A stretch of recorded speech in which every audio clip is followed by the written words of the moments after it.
Jumla in western Nepal is a small town perched at an altitude of 2,000 meters. It's one of the world's poorest regions. 10,000 people live here, virtually forgotten by the rest of civilization. The only connection to the outside world is the road to Surkhet, 300 kilometers away at the bottom of the Kalikot Valley. It's an awful, nightmarish road. Tilak, 19, is a driver. His job is to transport anything the valley produces, accompanied preferably with a good dose of karma. His trusty companion is Moskan, aged just 16. On this road, it's best not to travel alone. It's crucial to have someone like Moskan on the trip. He's my assistant. It's a very tough route, and it's not something I'd want to do on my own. We're a team, for better or for worse. Tilak is driving to Surkhet to pick up a delivery of rice and sugar, a 300-kilometer drive along mountain tracks. Before leaving, he visits his family for the ritual goodbyes.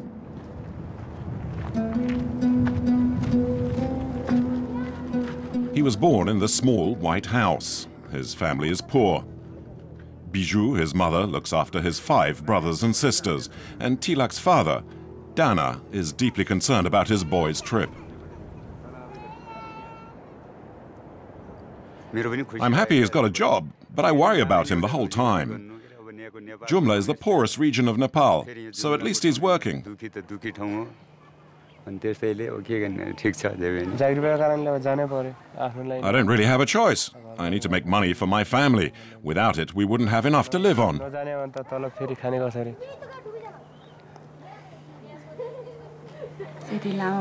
The road is so steep and dangerous, with the ravines. I always worry so much about him. Every time we hear about an accident, we're terrified it might be Tilak, who's been hurt, or worse.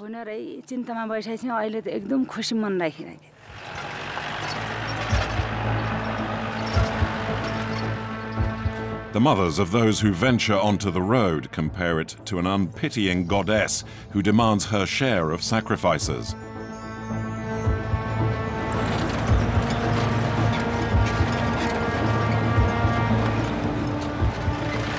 Every week, it seems, a vehicle plunges over the edge along a road that is dotted with mortal dangers. Precipices, rockfalls and mud make each journey a lottery. The 300-kilometer journey from Jumla to Surkhet can often take 5 days, each kilometer defying death. Yet it's the only way to ensure supplies can get through.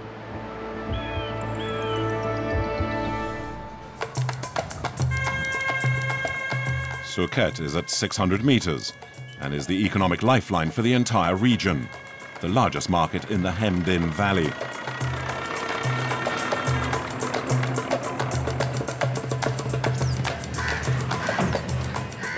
Tilak is due at the wholesaler with whom he usually does business.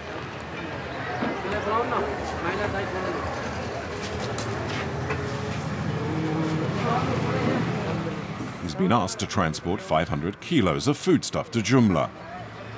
It's a good relationship built on mutual trust.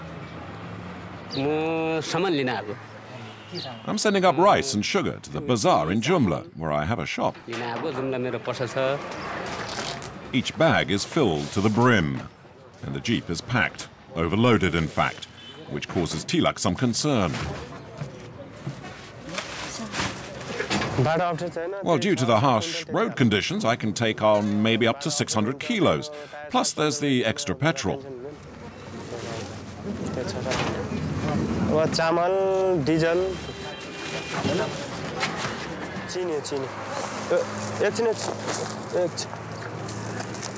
Hey, what's this? This bag's got a hole in it. It's no good. Hey, boss, this bag will never make it. Everything's going to fall out.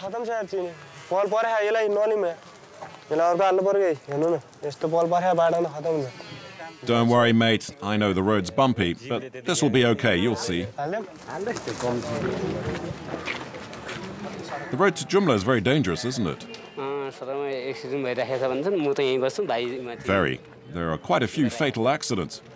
But the army is improving the road. And besides, we use experienced drivers like Tilak, whom we know and we can trust.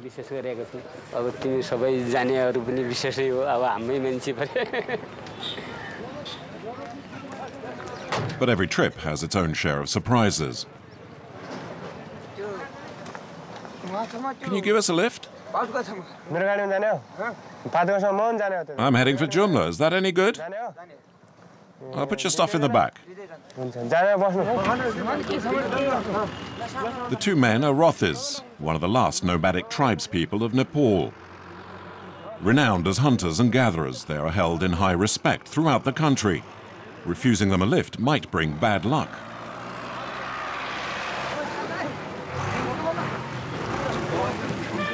They're on their way back to the mountains after buying a few supplies in town. Their presence attracts a crowd. Do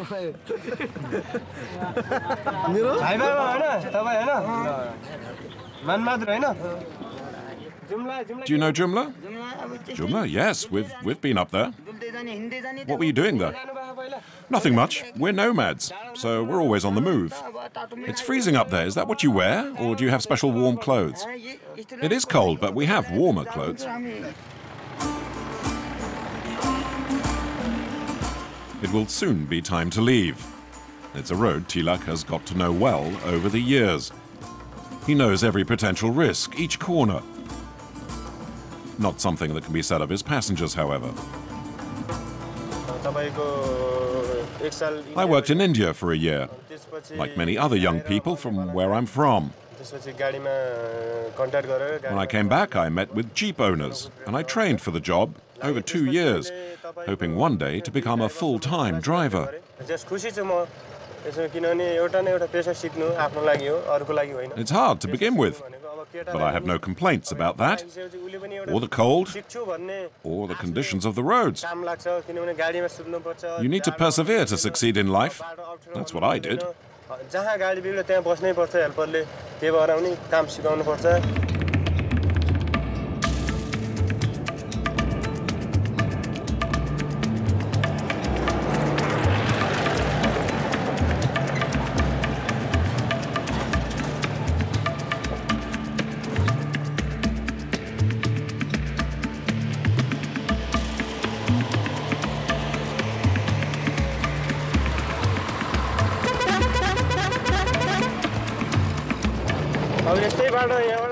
This part of the road is easy. It's a track, and it's a good drive. If the whole road to Jumla were like this, it would take just 2 days to get there. Just about all vehicles can still drive here. Tractors, trucks, jeeps, even buses.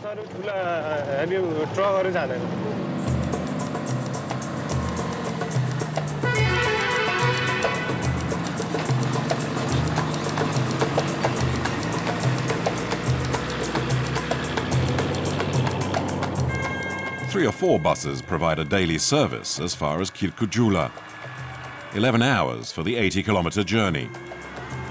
Every turn and corner can be dangerous, and on board the overcrowded buses the atmosphere is grim, with passengers praying to the goddess Shiva for a safe voyage, whether they're inside or on top of the bus. It's riskier being up here for sure, but there was no more room inside. You just need to make sure you hang on tight. I know of at least 12 people that have been killed falling off the top of the bus. But despite the danger, we're happy. It's better than walking.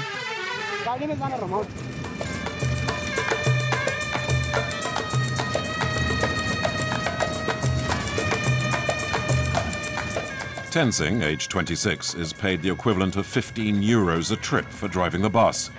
In the valley, that's a lot of money, but it reflects the dangers of the job. In the mornings at home, my wife begs me to be extremely careful. She's scared she might never see me again.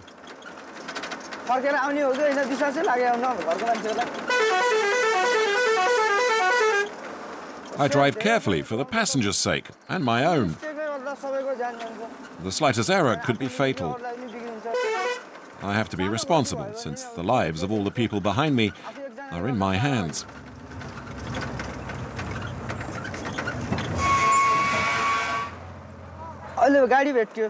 Whoa, that was close. Any closer and I'd have smashed into him. One of the passengers screams at the camera crew, blaming them for distracting the driver.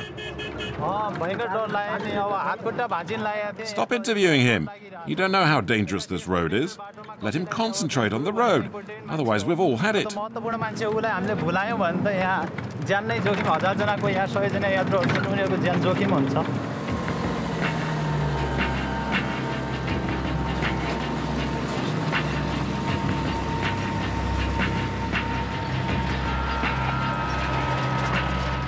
Tilak has been on the road for 6 hours. Small restaurants have sprung up in villages along the way to cater for the travellers.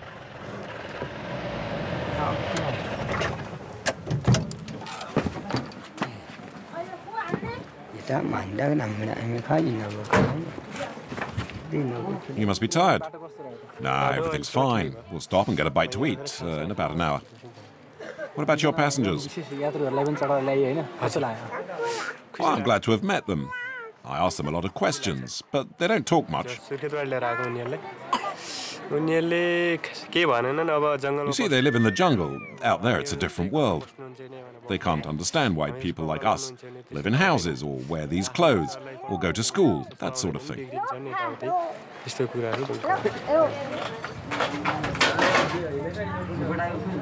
Tilak asks them to share his meal, but the Rothers aren't convinced by what's in his plate.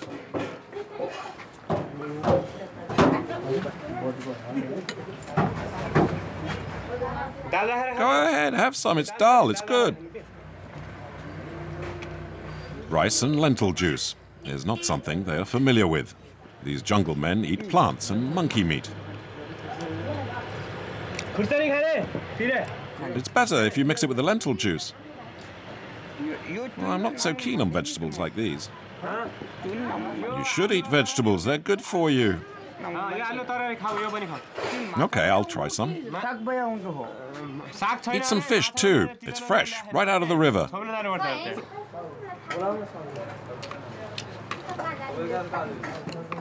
So what do you think? Is it good? Yeah, I like it, see? Look, I'm eating your fish. It's not what you eat back home, is it? Fish and lentils.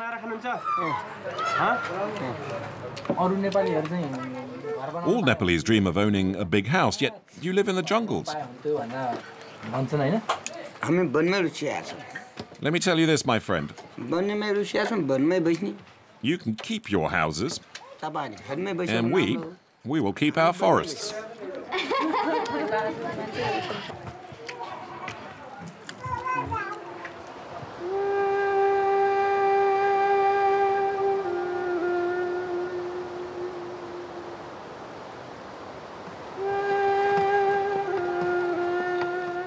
All sorts of characters walk this route.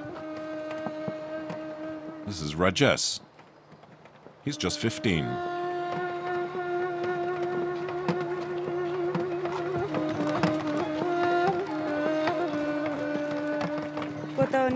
We've been walking for a week now, and it's another 2 days' march to where we live.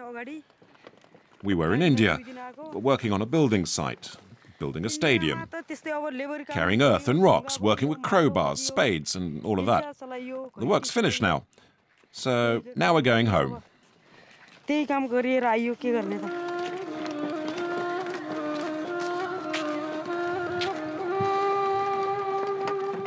Why didn't you take the bus? Well, none of them stop, and anyway, there's no room. It's always like that on this road. There's not even room on top, so we have to walk.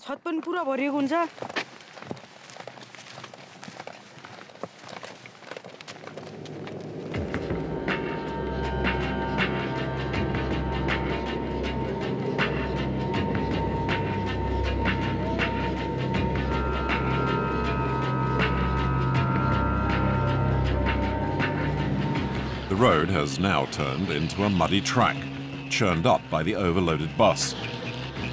Getting stuck in the mud happens all too often, and Tilak's jeep is now blocking the road.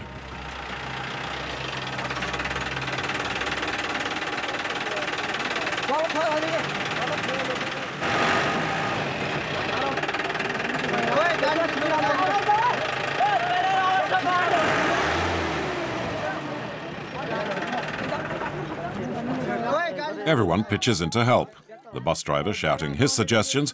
He doesn't want to have to wait hours behind the jeep. He has to get unstuck, otherwise we'll be here all night. I can't get past his jeep.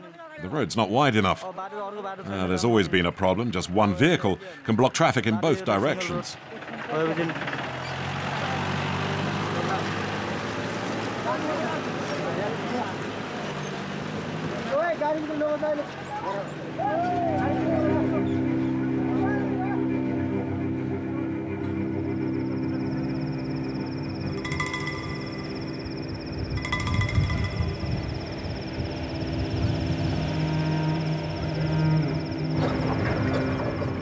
Night has fallen, making driving even more perilous.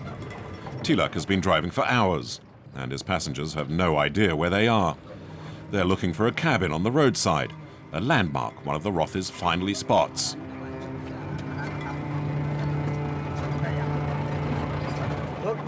Stop the car. Stop the car, we can get off here.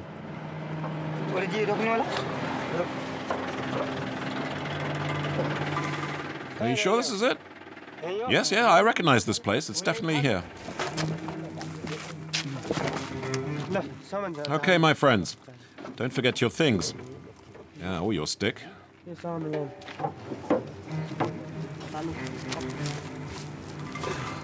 Look over there. There's a fire. That must be where the tribe is. A fire?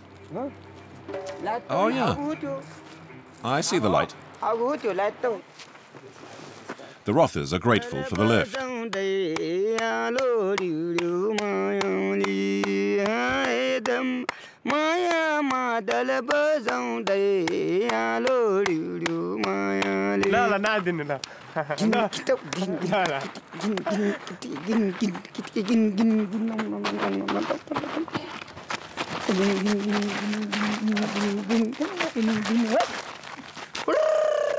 You see, this is one of the great things about my job. I'll always remember meeting them. Goodbye, my friends. Goodbye. Goodbye.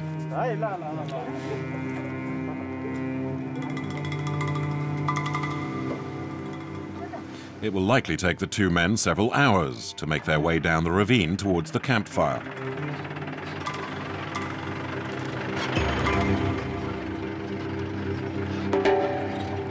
Tilak and Moskan continue on to Kirkijula.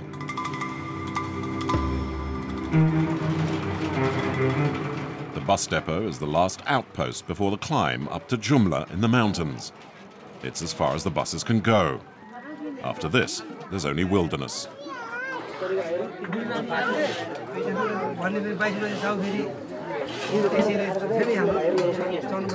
Rajesh, the young hiker, and his companions have also reached the depot, exhausted after their interminable march.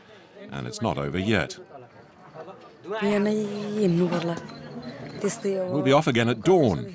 It's about another 6 or 7 hour climb to my village. It's quite a climb, so I'll be happy when I get to my village.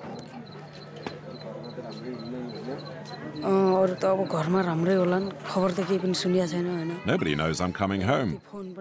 I've been away for 6 months. There are no telephones there, so there was no way of letting them know.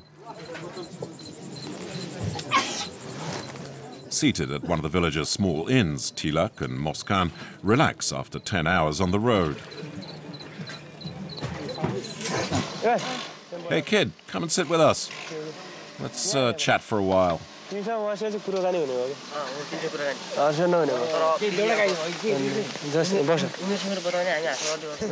you ever met a Rothi? A what? A Rothi? What's a Rothi? They're a tribe of savages that live in the forest.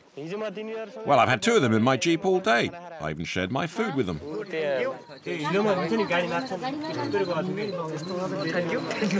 That evening, the travelers' tales fascinates the girls. Their stories capture their imagination. Risking their lives to earn a good living. 40 euros a month is a small fortune in the valley. Tilak decides to treat everyone to a chicken dinner.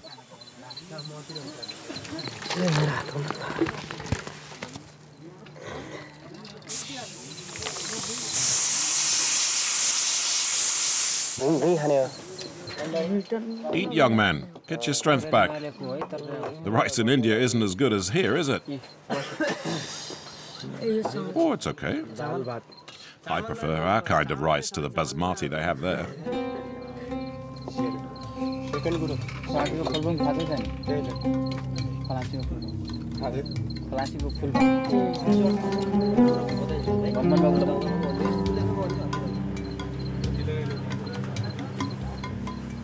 Rajesh snatches a few hours' sleep on his blanket, which he simply spread on the ground. Tilak and Muskan spend the night in the jeep. It's best not to leave vehicles unattended at night time. I always sleep in the car, it's safer. Besides, I can't risk something being stolen. The boss would kill me.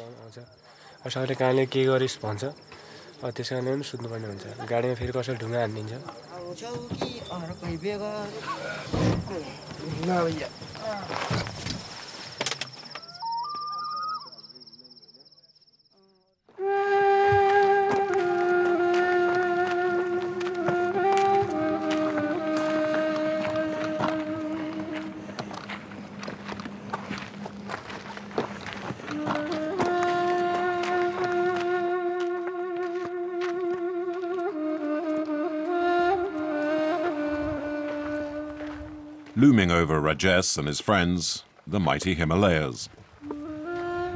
At these altitudes, small villages and livestock dot the mountainsides.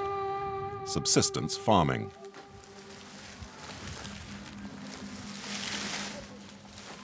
Are we there? Not yet. About another 2 hours to go. So where is your house exactly? That way, way up the mountainside. Rajesh was born here. His mother, Dudeka, brings up his 7 brothers and sisters. His father works the fields nearby. The family scrapes by on the few meager crops.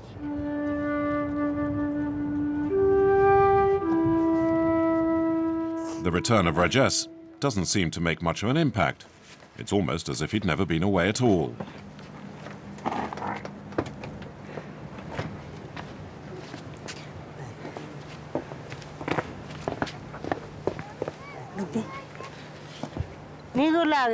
I'm happy my son is back. I didn't want him to leave, but there's nothing here. I'd asked him not to leave his old mother, but he didn't listen. I had no choice in any case. I've no future here, and whatever my mother might say, I'm sure I'll be going back to India.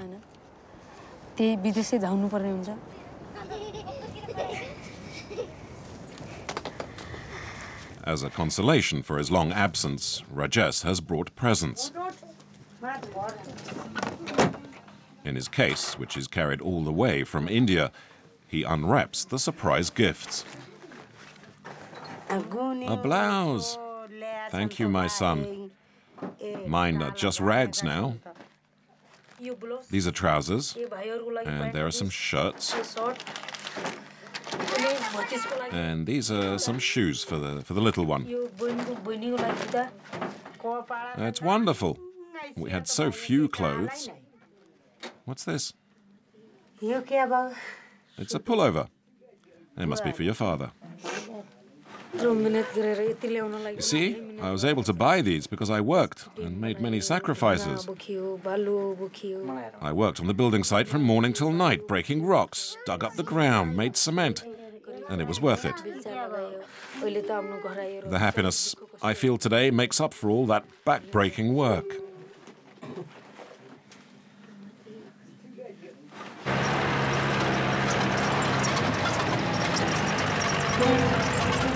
Tilak and Muskan have been on the road again for several hours. The climb is becoming steeper.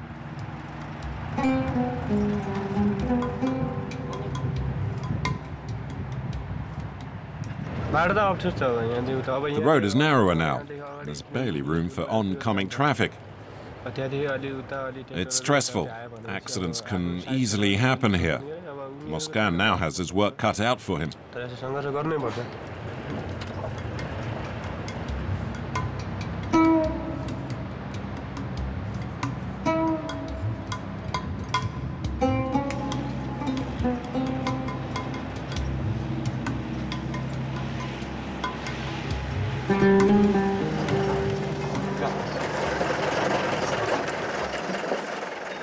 Hey, what's that guy doing?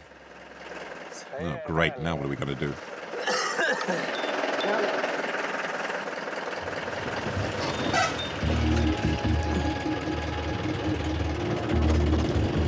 Tilak will try and squeeze past, but it proves far too risky. Hey, I'm stuck. There's a rock in the way.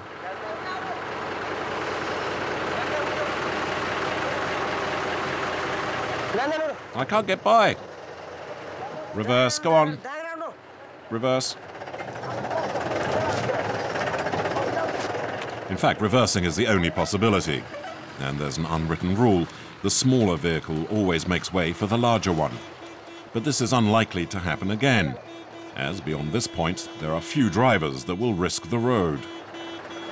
The odd jeep or tractor.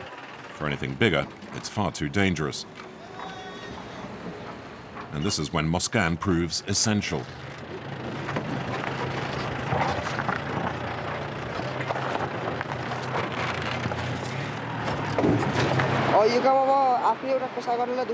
I'm not exactly keen about this sort of work, really. But I have to make a living somehow. So my job is to remove the rocks with my bare hands. I swallow dust all day long. I hardly ever eat or sleep. But that's just the way it is. One day I want to be like Tilak, become a driver.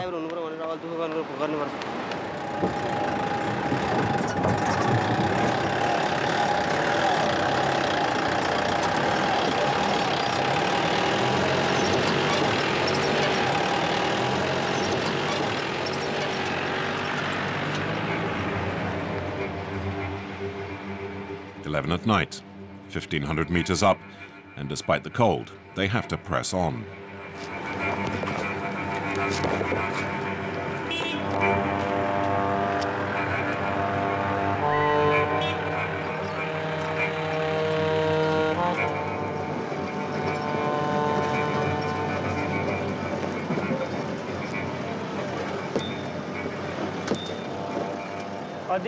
I quite like driving at night. Daytime is scary. You can see the cliffs and the ravines. At nighttime, it's less nerve-wracking.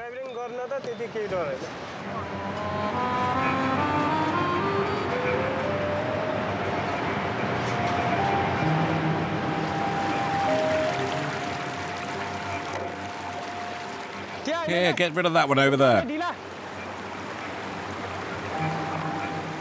The other day I broke down, just here. They mustn't touch the tank. God, come on, hang on tight, mate. Moscan, put one over there as well. Okay, that's fine.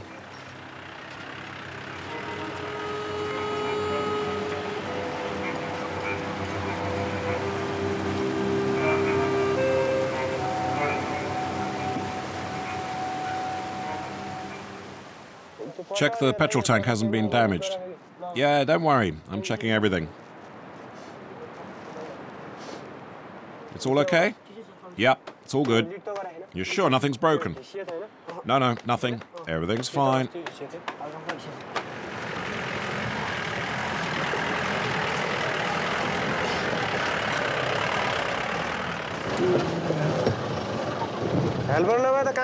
You see, without help, it would be impossible, especially at night time.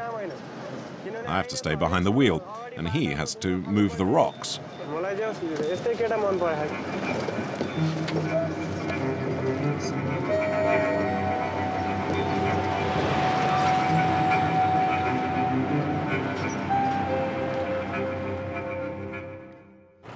A short distance further up the road, and there's an unexpected jam. A truck has got stuck and is blocking traffic. Attempts to move it have all failed.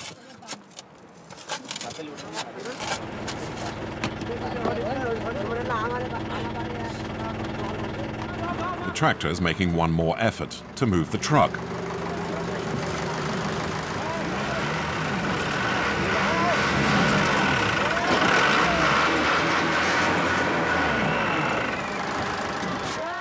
the tow rope breaks. Tilak and another jeep driver step in to help.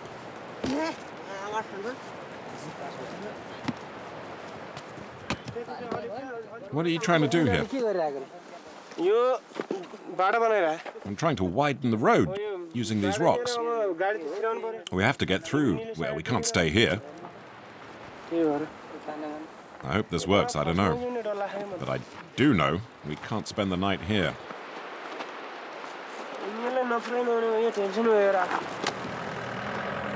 It takes an hour to place the rocks, and then the first jeep tries to get past.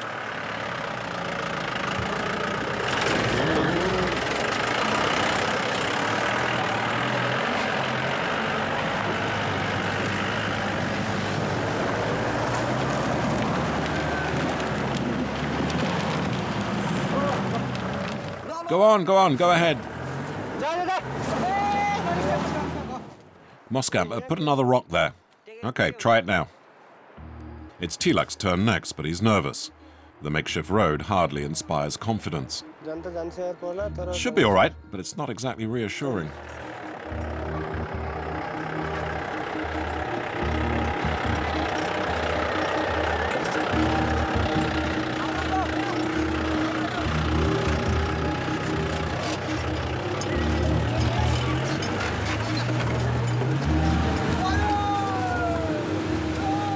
Tilak and Moskan drive on for 2 hours until they reach Manma, where they will spend the night.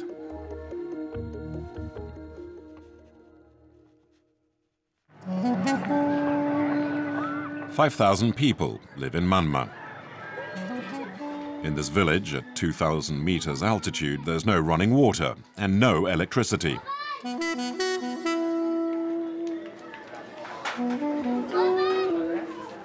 An odd-looking procession makes its way along the main street.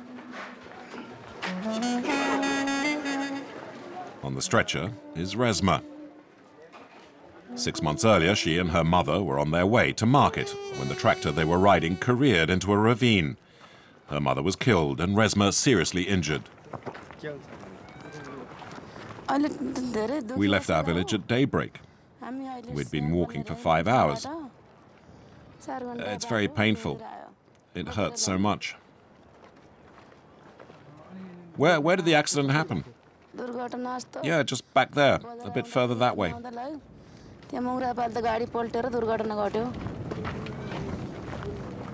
There are no ambulances in Manma. Resma is going to a hospital set up by Médecins Sans Frontières 5 years ago. It's the only clinic in the region, in an area where the population has been virtually abandoned to its fate. It's always busy, and the queue for treatment is a long one.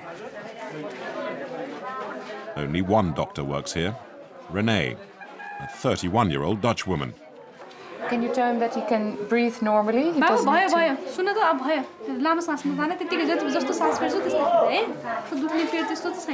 By turns, a general practitioner, a surgeon, or a gynecologist. She helps the numerous patients as best she can. Yeah, to sign and everything, and to get the letter, and then they go up. Yeah?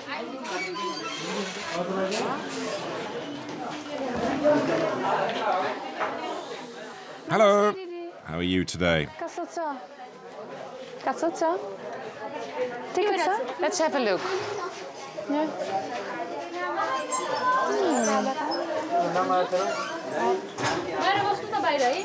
Well, the wounds look good, yeah, so that looks all nice. But the pain she will have, that will remain, yeah. So it takes a long time. This was a very severe injury, and I think she was very lucky that she survived. Yeah? The road is taking a lot of life here? Yes, yes, we see a lot of accidents happening. And usually it's tractors that roll from the hill and like 200 meters down. And then you have big crowds of people who are injured and die on the spot. And well, in 5 months that I'm here now, I've seen, I think, like 10 cases with many people injured. So it is a problem, yes, yeah. I'm so unhappy.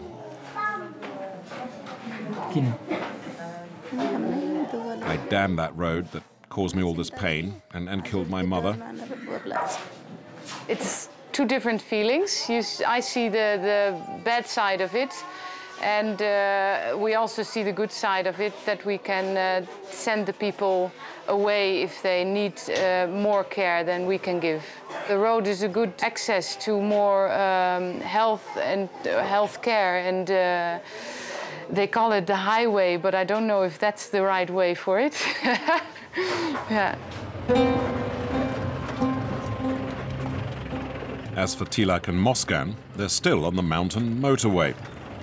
The scenery is unchanging, and so are the challenges. The rocks and the dust. Driving skills need to be finely honed to get through safely. It's really narrow here, but it's okay. There's so few vehicles now. Still, I'm not sure what would happen if one were coming the other way.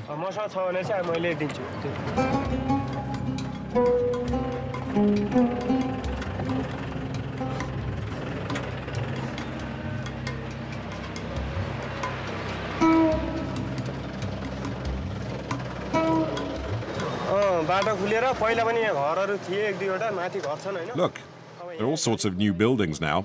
Before, there were hardly any.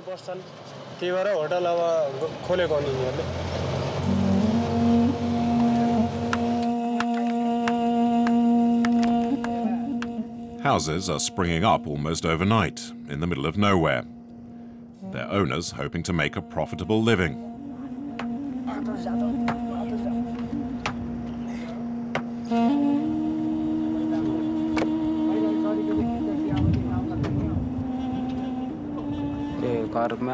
My house is way up there, on top of that hill. But I'm setting up shop here, by the roadside. This is where the future is. I'm building a small hotel and restaurant. We villagers realize there's money to be made on this road.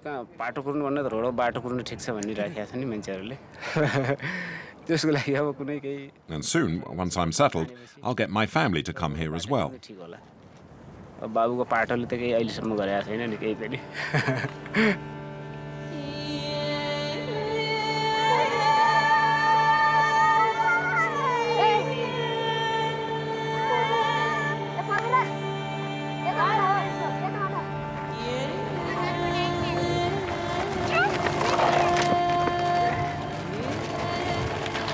With their parents busy constructing hotels, the children too look forward to life on the road. When I'm big, I want to be a driver. I know it's dangerous. It scares me, but the road will be much better by the time I grow up.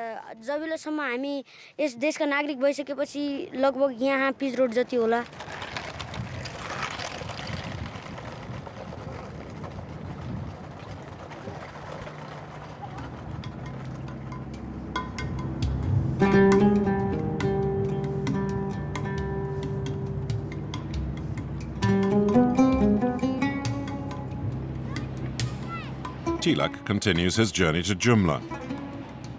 Road is becoming more and more treacherous.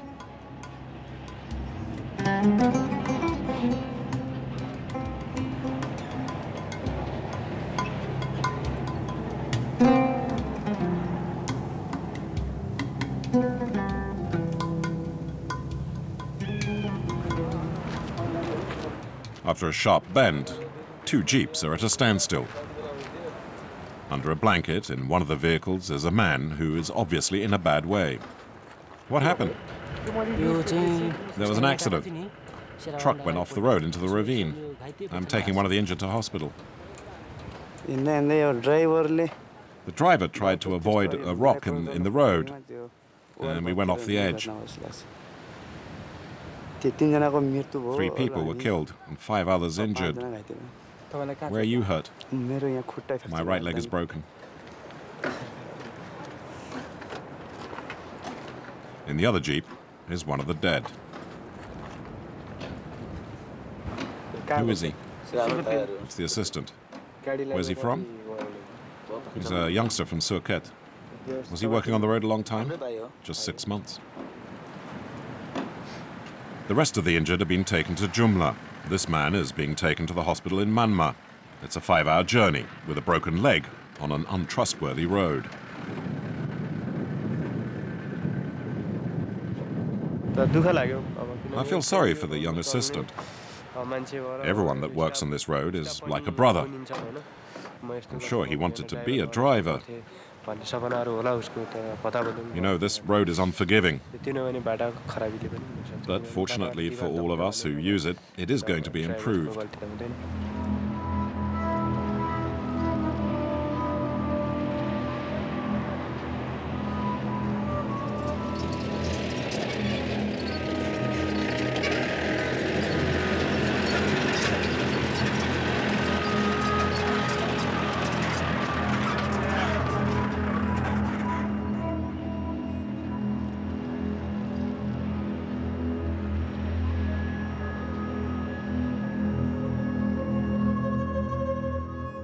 Here, I think this is where the accident happened. Oh, really? Yeah, I'm sure. You'll see. There, look.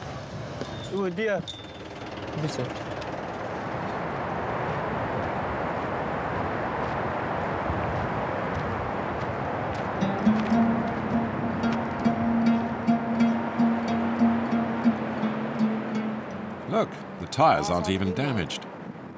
The exhaust is okay too, but the tank is all twisted. The motor looks all right, though. The poor assistant died for a lousy, miserable salary.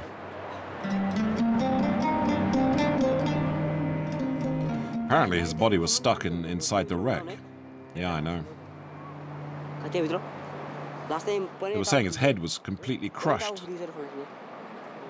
They must have rolled over several times. His head must have been out of the window, and so he must have broken his neck. It's awful. I think the driver was still inside too, clinging onto the steering wheel to the very end. This road is just disgusting.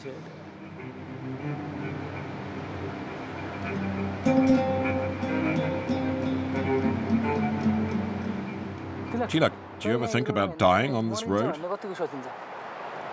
Well, death doesn't scare me, but I know it could happen any time. We all have to die one day, one way or another. And besides, if you're scared of dying, this is no job for you. Same goes for me. I gave up studying to take this job, and I'll become a driver no matter what. I'm often scared, and I think about getting killed, of course, but it's all part of the work.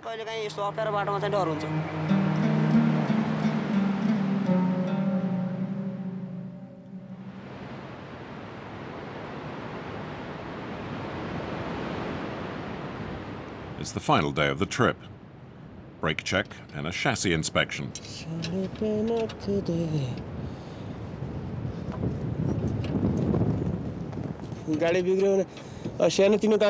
You have to be a mechanic as well, otherwise you'll never make it as a driver.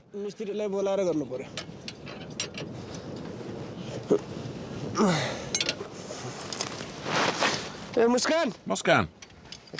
Okay, that's it. As for the rest, well, that's up to God. I can fix most things if it's not too complicated. But if it's something important that breaks, there's nothing I can do. I just have to wait for a spare part to reach you.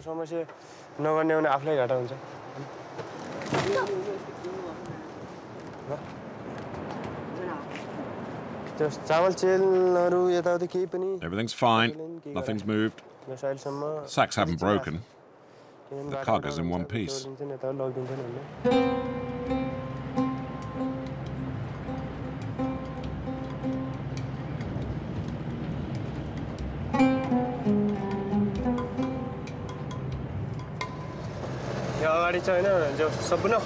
This is the most dangerous part of the road. This is the Timura Cliffs. It's a nightmare for all us drivers. There's no way you can drive this at night. It's far too dangerous.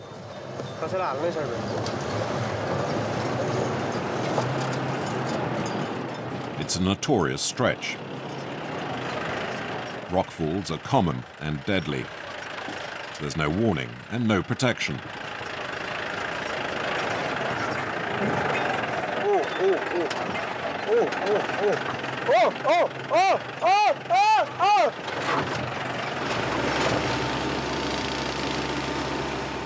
But work is underway that will change all of that. The Nepalese army, reinforced by local workers, is improving the stretch of the road.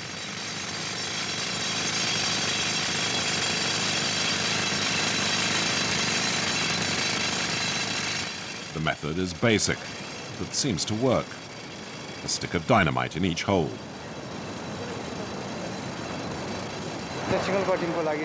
Along this part, it's almost impossible to drive. It's narrow and very risky. There's not enough space for two vehicles at the same time. There are many accidents. The only way to widen the road and make it safer is by blowing up the cliffs. If we left it to the civilians, this would take years. I need to get by before they start blowing things up. But given the condition of the road, it might not be possible. After the explosion, I'll really be stuck. There'll be all sorts of rubble everywhere. And if we move some of the stones, well, we might get through. Got no choice. Moscan, make sure the tank doesn't scrape anything. If it looks as if it might, let me know straight away. I'm not sure we can do this. Hey guys, can you help? Can you fill up those holes for me? I'm trying to get through here.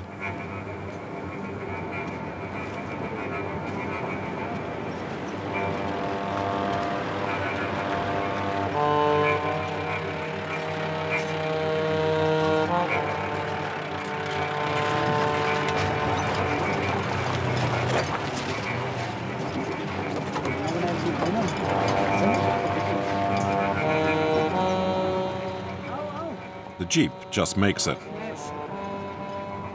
Tilak stops the vehicle a short distance further on.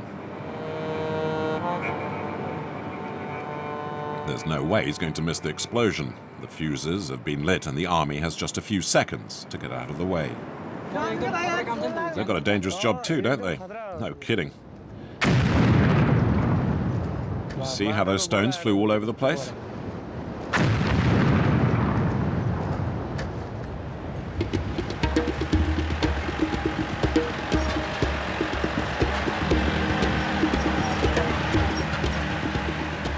The worst part of the journey is over. Tilak will be home in less than 4 hours.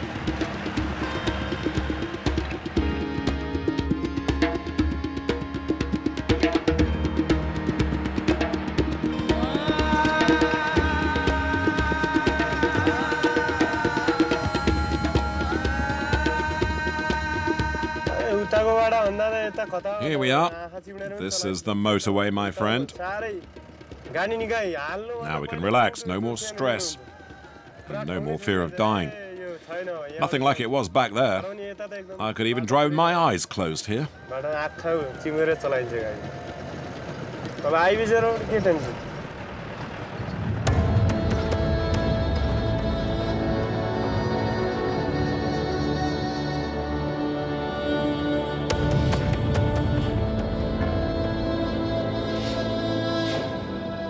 The very next day, Tilak and Moscan will return to Surkhet to pick up another consignment of goods. That's life for those condemned to the road.